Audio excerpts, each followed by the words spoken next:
Pronto. Então, para quem está chegando agora, boa tarde. Como eu estava falando, o simulado estava um pouco mais tranquilo em relação aos simulados anteriores que a gente já viu, o próprio Enem. A natureza, de maneira geral, estava um pouco teórico, não tinha muita questão de conta. A gente sabe que natureza, se for difícil, vai pesar em física e química na parte de contas. Esse simulado ele tinha muita questão clássica, muita questão modelo. Então, de maneira geral, não vi nada fora do comum. Qualquer uma outra questão que a gente vê que é diferente, nós vamos comentando. Então, vou tentar falar uma por uma. Se tiver acertado, beleza. Se estiverem errado, a gente vai aprofundando o comentário. Então, vou tentar seguir a sequência. As questões que eu ver que não tem muito o que comentar, eu vou ser mais rápido, mais breve. E uma ou outra eu vou realmente rabiscar aqui para a gente comentar, revisar alguma coisa. Então, a questão 91, de relação mutualística, nada muito complicado em relação à relação entre corais, que são os quinidários, e as algas, né? A relação mutualística, relação positiva para ambas e obrigatórias. Porque se acontecer de uma prejudicar a outra, uma vai morrer, que é no caso da questão aqui que ele fala desse branqueamento, né? É o estresse que ocorre com os corais. Então, é relação positiva, positivo para ambas, né? A autocooperação também é positiva, só que aqui é uma relação obrigatória. Eles dependem do outro ser para sobreviver. Beleza? 91, tranquila. 92, de evolução, também tranquila, até pela análise de leitura do texto. Se usar só o conceito das palavras aqui, dava para desenrolar. Ele falava de uma situação na qual algumas espécies acabavam se diversificando, né, rapidamente. Então, de maneira geral, irradiação adaptativa é sair de um ponto, de uma origem comum e se diversificar. Tem um outro conceito que é o contrário desse daqui, né? 91, 91, inquilinismo, beleza. Inquilinismo é como se fosse só um ser fazendo moradia no outro, né? Usando outro ser como moradia. Aqui no caso, não. No caso, um dá benefício para o outro, seja de alimento e tudo mais. Não é só moradia, não é só no ponto moradia, entendeu? E é positivo e zero, que é positivo para os dois. Os dois vão se beneficiar, beleza? Mas realmente tem essa ideia que os corais eles são seres que facilitam o abrigo dos outros. Mas não só o abrigo, como também eles colaboram de maneira positiva, seja por alimentação e tudo mais. Então não levar para esse lado de inclinismo nesse caso da questão, não. Ações entre corais e algas é mutualística mesmo. Beleza? Positivo para as duas. A 92, como eu vinha falando, né? Radiação adaptativa. Tem um conceito que é contrário, é isso, vocês lembram?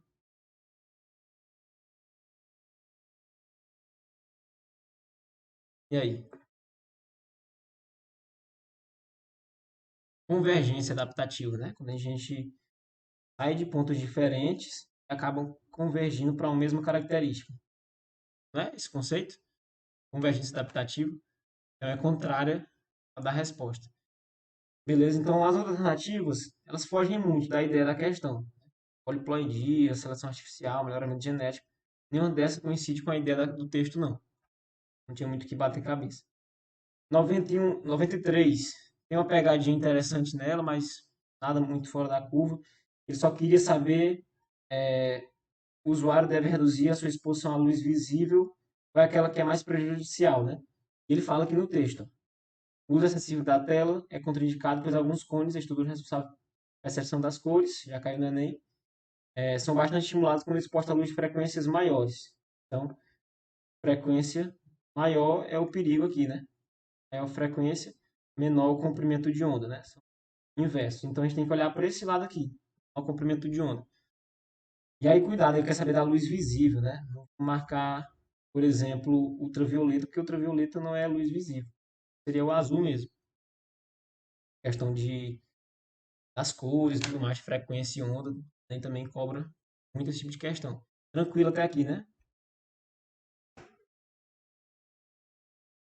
E aí? Tranquilo, beleza. 94, já vi esse modelo de questão sobre lipossoma. É um conceito um pouco diferente, mas ele explica muito bem. Você não precisava saber o que era. São vesículas constituídas de uma ou mais bicamadas fosfolipídicas em torno de um compartimento aquoso, né? E servem para carregar fármaco, biomolécula, ou seja, A capacidade deles é de quê? De incorporar substâncias hidrofílicas e lipofílicas, né? Porque eles têm esse caráter anfifílico. As outras alternativas também fogem muito da ideia. Nada seja uma característica desse tal de lipossoma aqui, não. Tranquilo? Seguir. Essa questão, pronto, outra muito clássica de reação orgânica, de produção de margarina através da hidrogenação catalítica. A questão de reação orgânica, mas se você soubesse o básico de reações orgânicas, dava para resolver. Como é que é o básico? Adição. Ou eu quebro o ciclo, propano e butano, ou eu vou quebrar π, né? Ligação π, que é o caso da questão. A gente tinha ligação π, foram quebradas porque eu adicionei hidrogênio em cada lado da molécula. Então é a questão realmente de adição. Oxidação. Quando é que isso aconteceria? Oxidação. Quando eu aumento o número de oxigênios e diminuo o número de hidrogênios. Ou se você analisar o carbono, aquele carbono tem que estar oxidando, perdendo elétron. Eliminação. O nome já é bem sugestivo, vai perder alguma molécula. No caso, muitas vezes, às vezes ele perde a molécula e forma ligação dupla, na questão de eliminação. Substituição, também bem sugestivo o nome. Polimerização também fora do que a questão traz. Então, hidrogenação catalítica é reação orgânica de adição. Se tivesse redução também, caso não tivesse alternativa de adição, estaria certo. Redução, deixa eu ver. Aqui é bem clássico de adição, né? A gente quebrar π e tudo mais, colocar hidrogênio dos dois lados. Deixa eu ver redução. Não consigo perceber, não. Redução teria que ser o contrário André, da oxidação aqui, ó. não, porque como ele está adicionando hidrogênio, poderia também ser uma redução, né? Porque quando eu for estudar, você adicionar hidrogênio pode ser também uma questão de redução, certo? Ao contrário, Isso. o oxigênio, que Pronto, é o a contrário da oxidação. oxidação. Isso, aí Perder eu pensei, oxigênio e ganhar hidrogênio. isso, é Poderia o ser. contrário. Poderia ser, né? Certo. Poderia ser. Essa adição. Beleza. Então, questão clássica de óleo e gordura, né? Presença do éster aqui, tranquilo. Pronto, seguindo. 96. Alguém tinha comentado dela, que era um pouco diferente e tudo mais. Pelo menos, ao meu ver, a resolução é assim. Qualquer coisa, vocês discordam aí.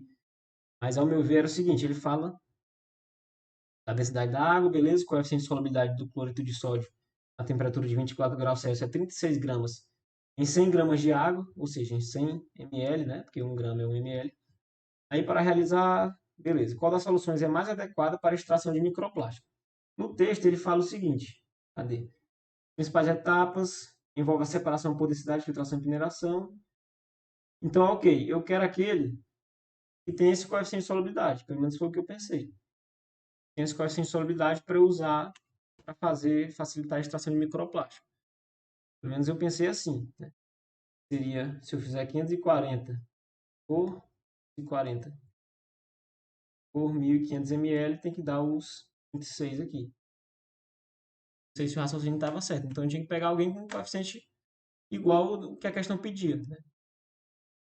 Para realizar a separação. Não sei se era assim. Eu não olhei ainda o comentário. A resposta não era assim, não? A resolução? Como é que era? Não, assim, eu fiz desse jeito também, do jeitinho que tu fez. Pegou o 540 e dividiu pelo 1500. Agora, não sei se tá certo, né? Esperar Ah, o gabarito. não saiu o gabarito, né? Pronto, também fizeram assim. Então, eu acredito que seja dessa forma. Se fugir, não faço ideia, porque eu olhei o simulado um pouco rápido, né? Mas eu acredito que seja dessa maneira. Ele quer um coeficiente próximo, né? Ao que ele pediu na questão. Beleza, mas vamos esperar o comentário. Ok, 97. De destruição da camada de ozônio, né? Tópico importante. Destruição da camada de ozônio por CFC, né? Clorofluorcarbono. Produção de efeito estufa. Tem que ser CO2 e metano. Aqueles gases que retêm calor. Outro problema. Chuva ácida. Tem que ser CO3, SO2, NO3, né? Aqueles óxidos ácidos mesmo. Então, são os tratores que ele vai colocando aqui, né? Óxido de enxofre, óxido de nitrogênio, isso aqui é para chuva ácida. Usa-se de fertilizante como nitrogênio, fósforo e potássio, que é relação com a eutrofização, que também tem questão no simulado, né? Utiliza o combustível fóssil para geração de energia. Isso aqui tem a ver com produção de efeito estufa, né? Que vai produzir CO2. E aquela que realmente fala em relação à destruição de camada de ozônio é a do CFC, né? Produzir cloro, flúor, compostos orgânicos que vão possivelmente destruir a camada de ozônio. Tá vendo? Assim, meu raciocínio. Eu acredito que seja esse, né? Beleza.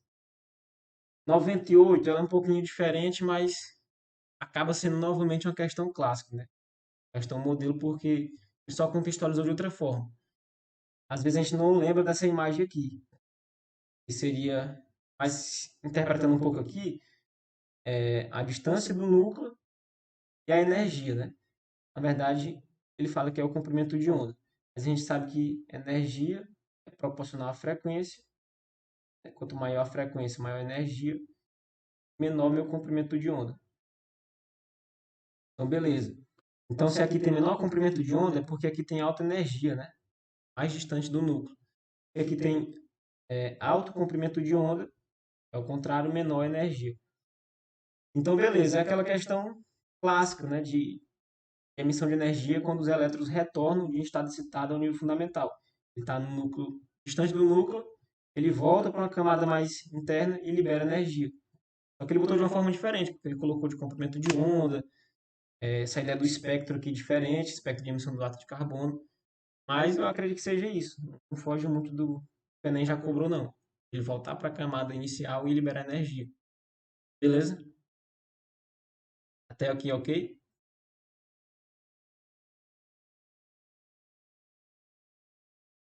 Pronto. Essa 99, nem cheguei a ver ela.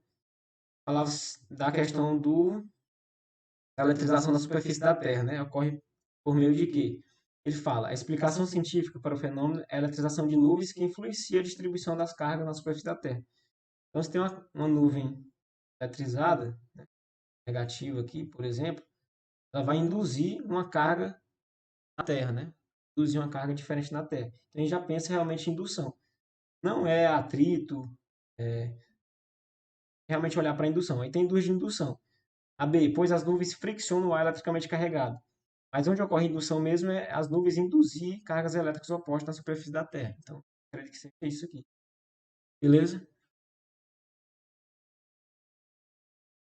Tranquilo? Uma outra coisa que vocês queiram que eu revise, que eu comente, se eu souber, vocês vão me avisando que eu vou comentando também. Por enquanto, eu acredito que tem muita questão modelo no momento. Então, estou indo mais rápido mesmo, mais direto. E aí?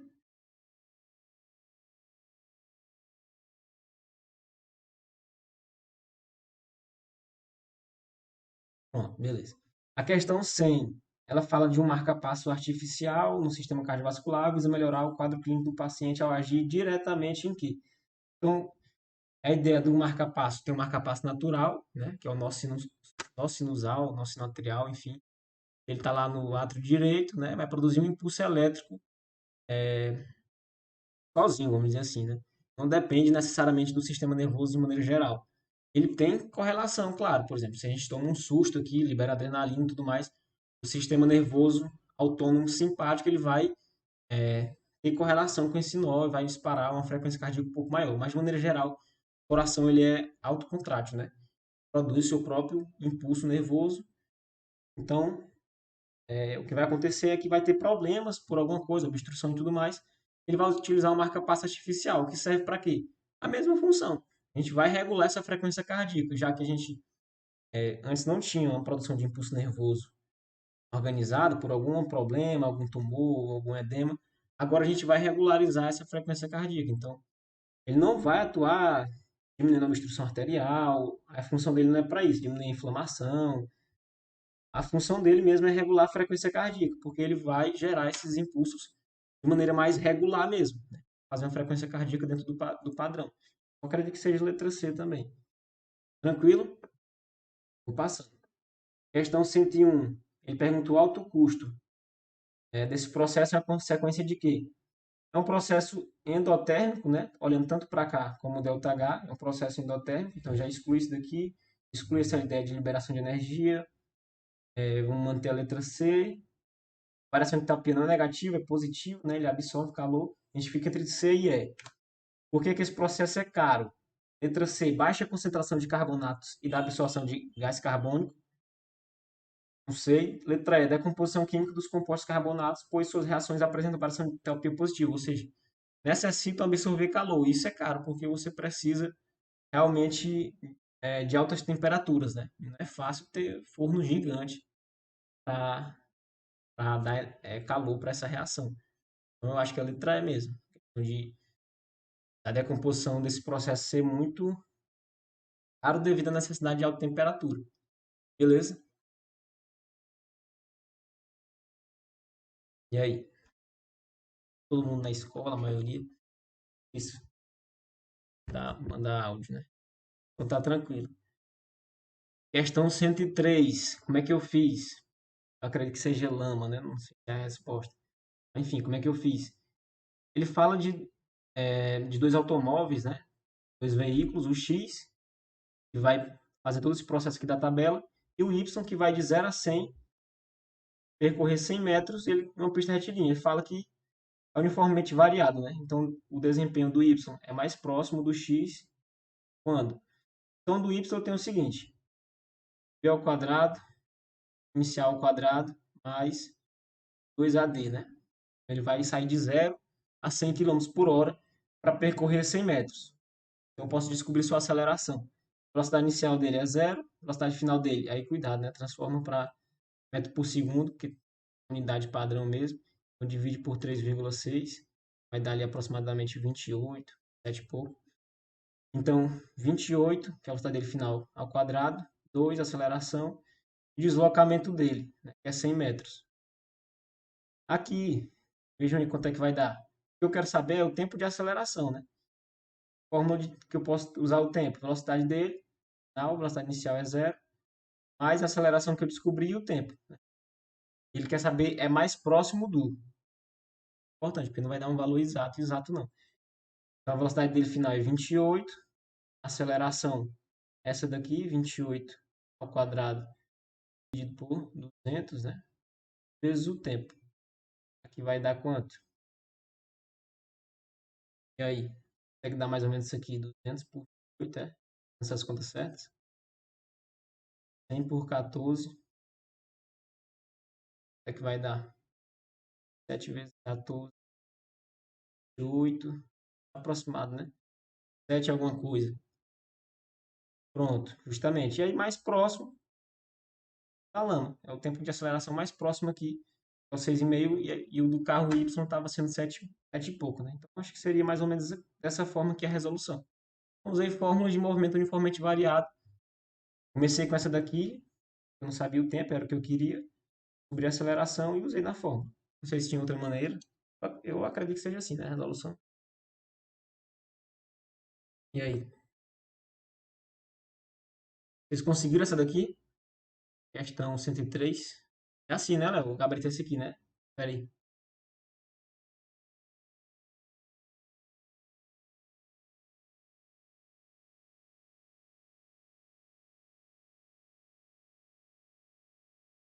Aceleração. Como é que tu fez dessa forma?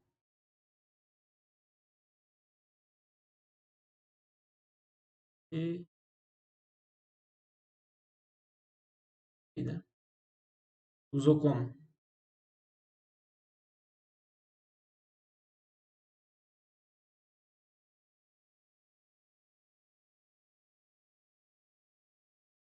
Relacionando a aceleração, delta V, delta T, como é que faria? Não entendendo a aplicação, não. São duas coisas que a gente não tem. Aceleração. Ah, não, se bem que delta V a gente tem, mas beleza. Então, aceleração. Tranquilo. Então, essa aqui conta, né? Mas não foge muito da cinemática. As contas aqui são um pouquinho chatas, realmente, não dá valor exato, é de 100 km por hora. A cadeira podia ser um valor dividido por 3,6. Mas é pedir demais, né? O simulado também está em alguma coisa. 104, ele pede, né? A etapa de pré-tratamento, que é essa daqui. Respeita a retirada de impurezas por meio de uma de separação dos materiais baseada na. Então, é de filtração, né? Eu acredito que seja a diferença de estado físico da matéria. Por exemplo, quando a gente tem a filtração, um é sólido, o outro é líquido, né? Então, assim a gente consegue filtrar, porque é mistura heterogênea. Mas eu pensei dessa forma. Esse outro conceito aqui, sulfitação, não é processo de separação de mistura, né? É alguma outra coisa, pra, sei lá, matar bactéria. Enfim, não, a gente conhece o conceito, é um processo de separação de mistura.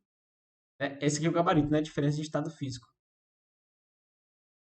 Ser misturas heterogêneas, né? Confirme aí. Eu fiz aqui na corrida, não deu tempo de... Vocês marcaram algum diferente? Pronto, é esse aqui, né? Se você tiver marcado alguma coisa diferente, vão me falando. Aí qualquer coisa eu posso comentar também. Beleza. 105. Ele pede a função química oxigenada que mais se repete, né? Então, cuidado. Primeira coisa, oxigenada. A gente já pode excluir amina. Amina é só quando tem NH3, enfim, não tem oxigênio. A letra orgânica realmente tem a presença do oxigênio, se eu não me engano, né? Se eu não me engano, é esse daqui. Por exemplo, esse aqui é um exemplo de aleto orgânico. Se não estiver enganado. O que mais se repete aqui, pelo menos ao meu ver aqui, quando eu li rapidão, foi ácido carboxílico, né? Tem uma outra presença. Também não muito marcante, mas comparado com outras funções orgânicas é a que mais se repete. O fenol eu vi só uma vez. Esse aqui é o gabarito mesmo, né? Ácido carboxílico. Vocês marcaram?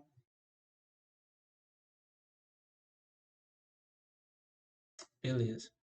Então, cuidado no comando. Se fosse, sei lá, função nitrogenada, a gente tem que pensar em amina, amida ou em outras, né? Pila, vai imina, imida, mais diferente. Então, ok, vou seguindo. Essa 106 aqui, eu bati um pouco a cabeça. Queria saber de vocês também o que vocês pensaram, o que vocês marcaram. Ela é um pouquinho diferente, né? Apesar de ser de ecologia. Uma estratégia adequada para estimular a recuperação ambiental, viabilizando sucessão ecológica é. A sucessão ecológica ela pode ser primária ou secundária, né? A primária é quando realmente está totalmente desgastado, por exemplo, para iniciar uma sucessão ecológica em uma pedra rochosa, uma coisa assim, ou em um local que sofreu o processo de vulcanização e tudo mais.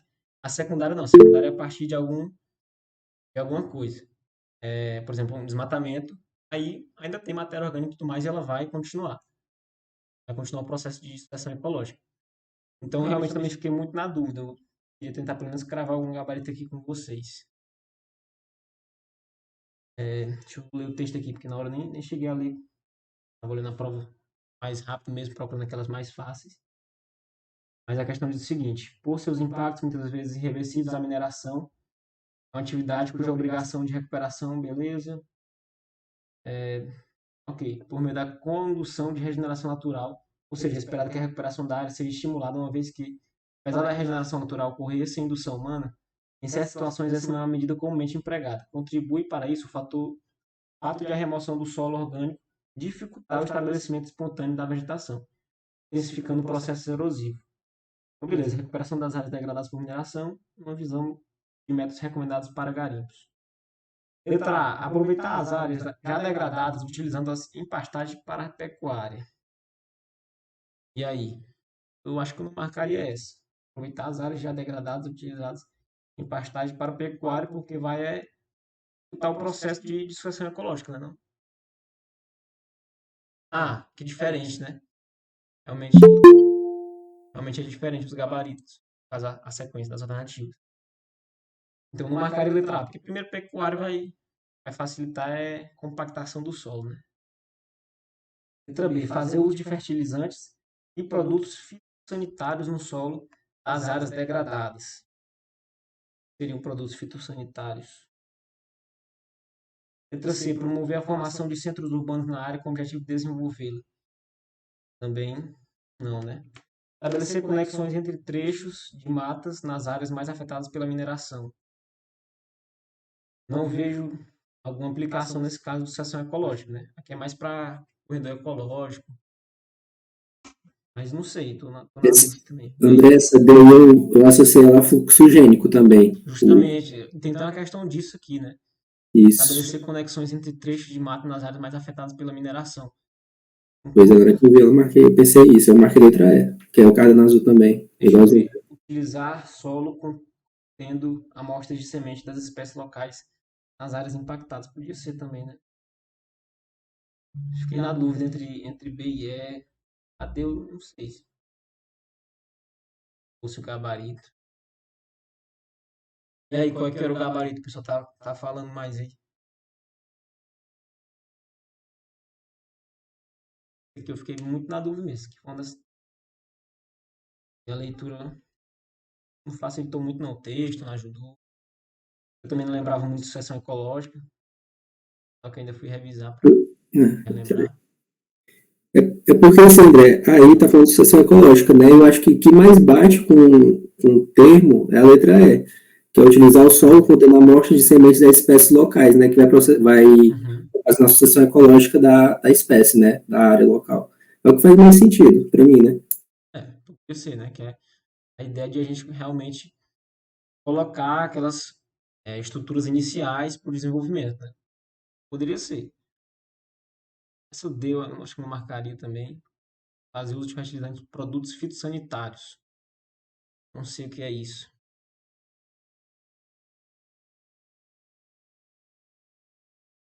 Pois é, o problema realmente está no solo, que foi afetado por mineração, né? Ele mesmo no texto fala que foi removido o solo orgânico, mas aí por que não poderia ser o uso de fertilizantes? Agora essa ideia de produto fitossanitário eu conheço, deixa eu ver aqui. São produtos químicos ou biológicos desenvolvidos para controle de pragas, doenças ou plantas infestantes de lavoura. Então acho que realmente se aproximar da letra E, né? O pessoal marcou mais letra E mesmo, e a gente tem que esperar o gabarito, até mesmo o comentário que eles vão apresentar. E aí?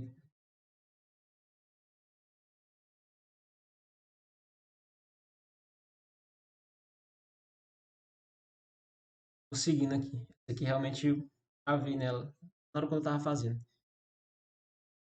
107. Vocês conseguiram 107?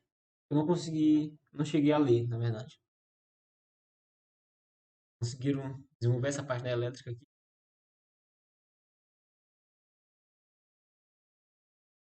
Pois é, bora ver. Me ajudem aí. Um técnico utilizou uma bateria de celular, uma lâmpada de 8 ohms de resistência para dimensionar a resistência elétrica de um pedaço de fio metálico. Ele conectou os três dispositivos em série, em circuito fechado, e observou a lâmpada permaneceu acesa por 18 horas e apagou-se completamente em seguida. A bateria utilizada pelo técnico fornece. Tá?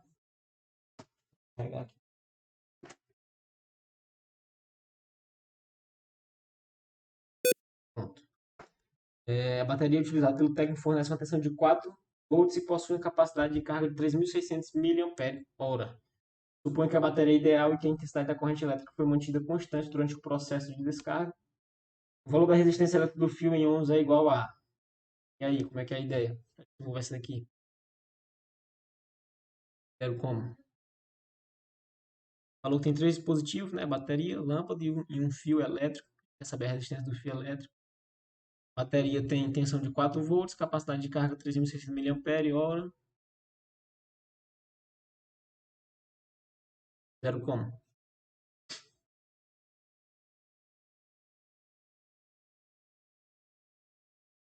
Alguma ideia?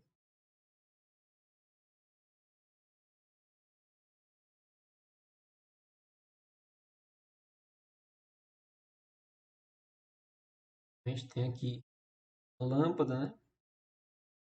8 ohms. Eu tenho um fio que eu quero saber a resistência desse fio, né? Ver quanto é. Beleza, descobri a corrente na bateria por bit, né? Seria assim. A carga, 3.600 mAh. Vou colocar 3,6 ampere-hora, né? A corrente eu não sei quanto é. Vezes o tempo que foram 18 horas, né? Tá certo isso aqui? Quanto é que dá a corrente? 26 por 180.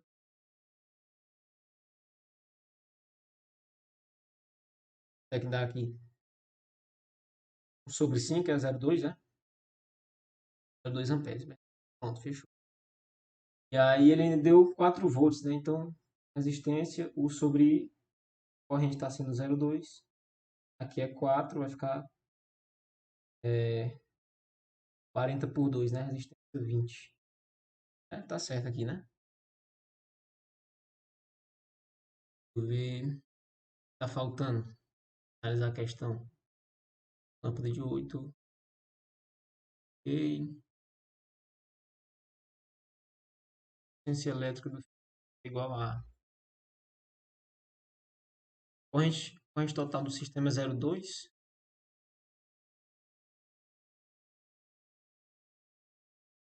Aí, o que é que tá faltando?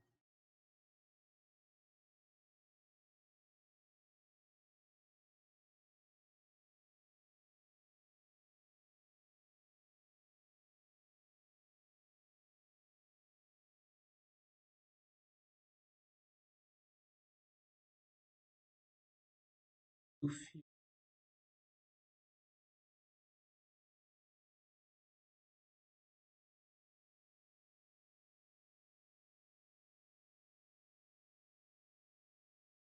E aí? A resistência é essa aqui mesmo, né? Da bateria. 20 ohms.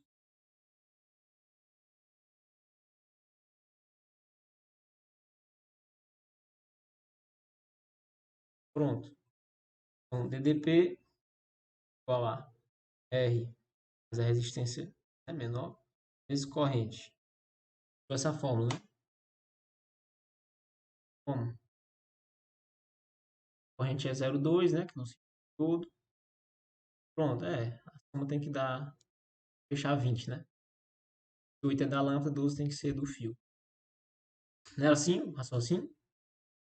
Ainda coloca 20 aqui, né? Atento. Ainda coloca 20 aqui. E depois a soma. Realmente eu acho que é 12 mesmo. 8, 12, fecha os 20 mesmo. 107, ok, de elétrica. 108. 108 é de leptospirose, né? Condições precárias, saneamento básico. Leptospirose transmitida pela urina do rato, né? Então, a gente sempre pensa nesse tipo. Enchente, já foi questão do Enem. Carne crua e mal cozida, seria associado mais o quê? E aí? Tenis ou cisticercose? Diferença mesmo.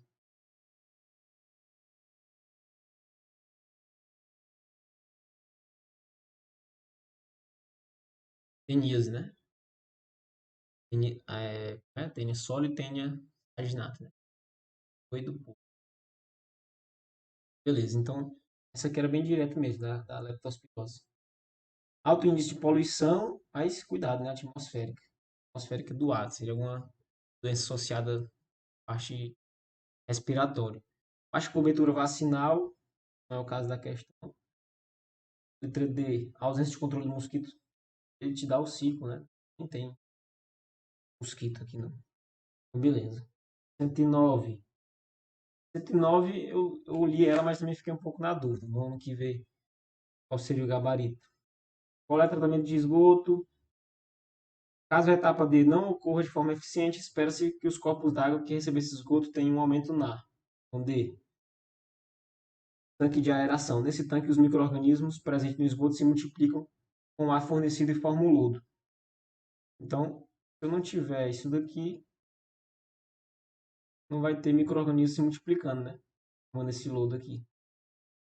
E aí? Recebo esse esgoto tem um aumento na ação de fitoplâncton, unidade de cloro ativo, ação de hidrogênio iônica, solubilização de sais minerais. E aí, população de fitoplâncton ou quantidade de oxigênio dissolvido vai aumentar?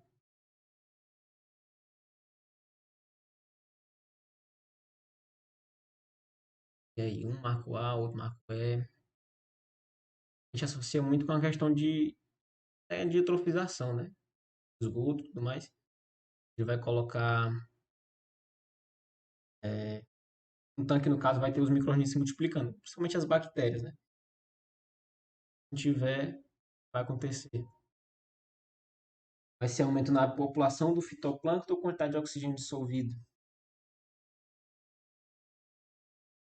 E agora? Utilização a gente coloca esgoto, beleza. Se multiplica e tudo mais. Mas depois apresenta a formação dos micro-organismos, né? Degradando tudo. Vai acontecer. Marcou qual, Léo?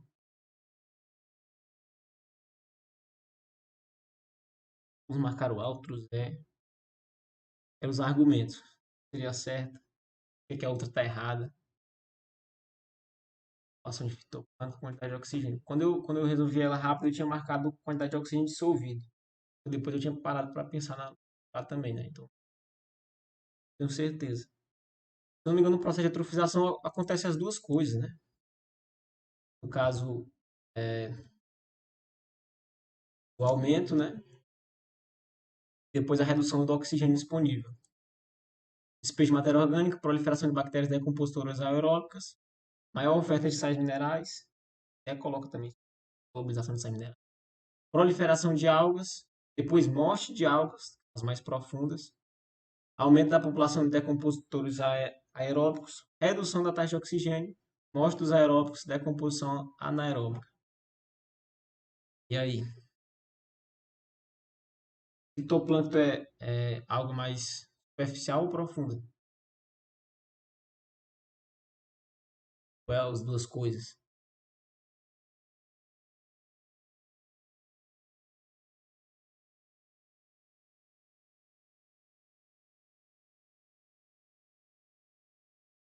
Pois é. Eu realmente fiquei na dúvida se é porque faltou alguma palavrinha, alguma coisa que direcionasse mais. Tipo, corresse primeiro, ou de maneira mais direta. Inicialmente, eu acho que vai acontecer o aumento da população de fitoplâncton, né? Depois, a disponibilidade de oxigênio dissolvido. E aquela relação da eutrofização, né?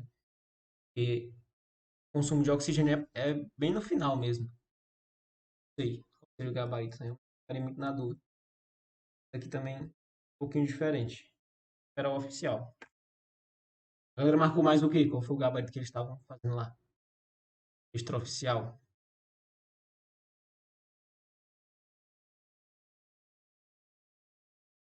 Ah, né? Fitoplâncton. Pois é. A letra S. Um distrator forte. Não sei se.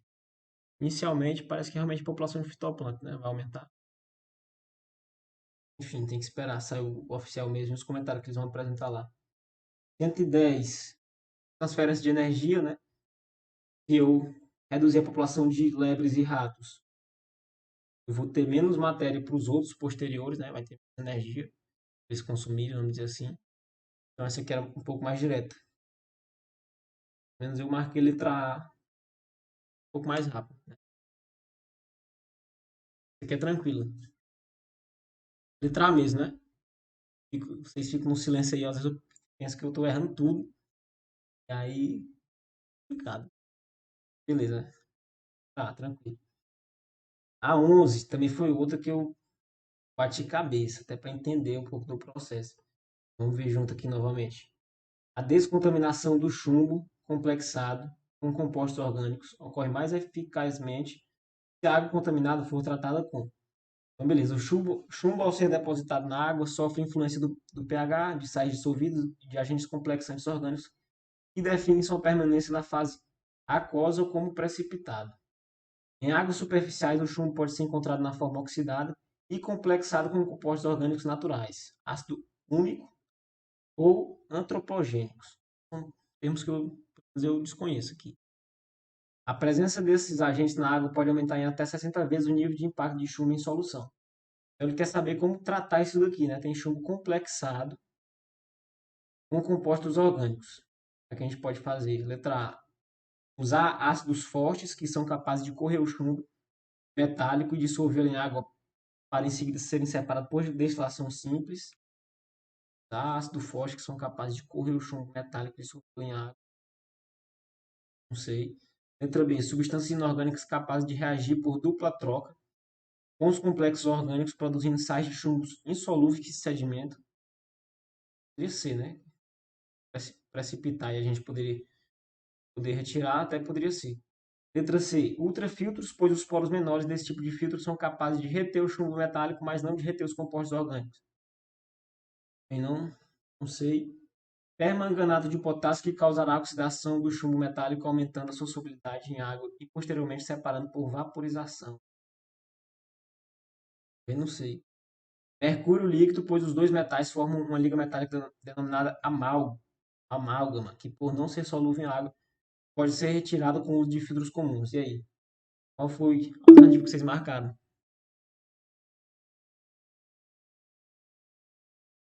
E aí? E substâncias orgânicas capazes de reagir por dupla troca com compostos orgânicos. E, né? Até o que o comando estava nos orientando.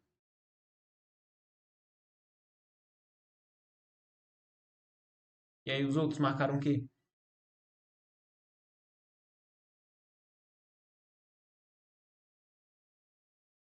Isso aqui eu fiquei na dúvida. As alternativas, elas faz um nó na cabeça da pessoa, né? Não mostra muito que poderia ser certo ou errado, não. Convence de todo jeito.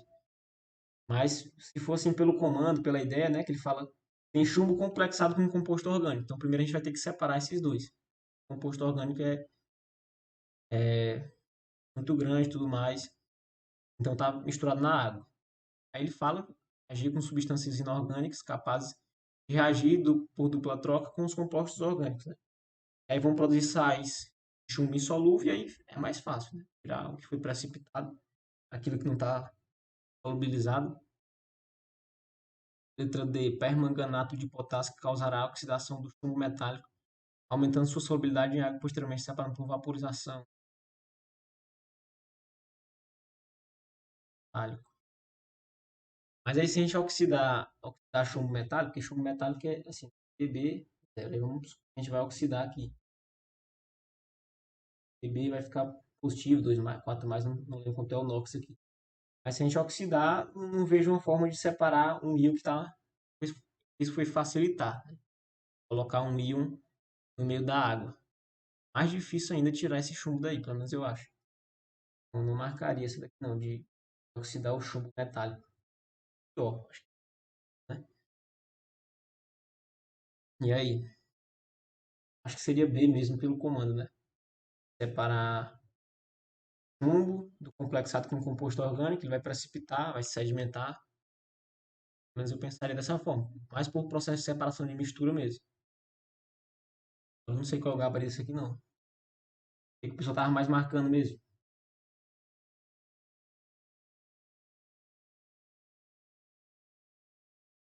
Letra B. A letra A, por exemplo, ele fala que vai usar ácido forte, capaz de correr o chumbo e dissolvê-lo em água. Então acho que pior ainda, né? Mesma ideia da letra D. A gente vai colocar, a gente vai facilitar que o chumbo se misture em água. Ou por meio de íons, essa, ou dissolvendo ele aqui, né? Eu não marcaria A nem D. Deixa eu ver as outras. Ultrafiltro, pois os poros menores desse tipo de filtro são capazes de reter o chumbo metálico, mas não de reter os compostos orgânicos naturais. Não consigo perceber também não a forma de usar ultrafiltro.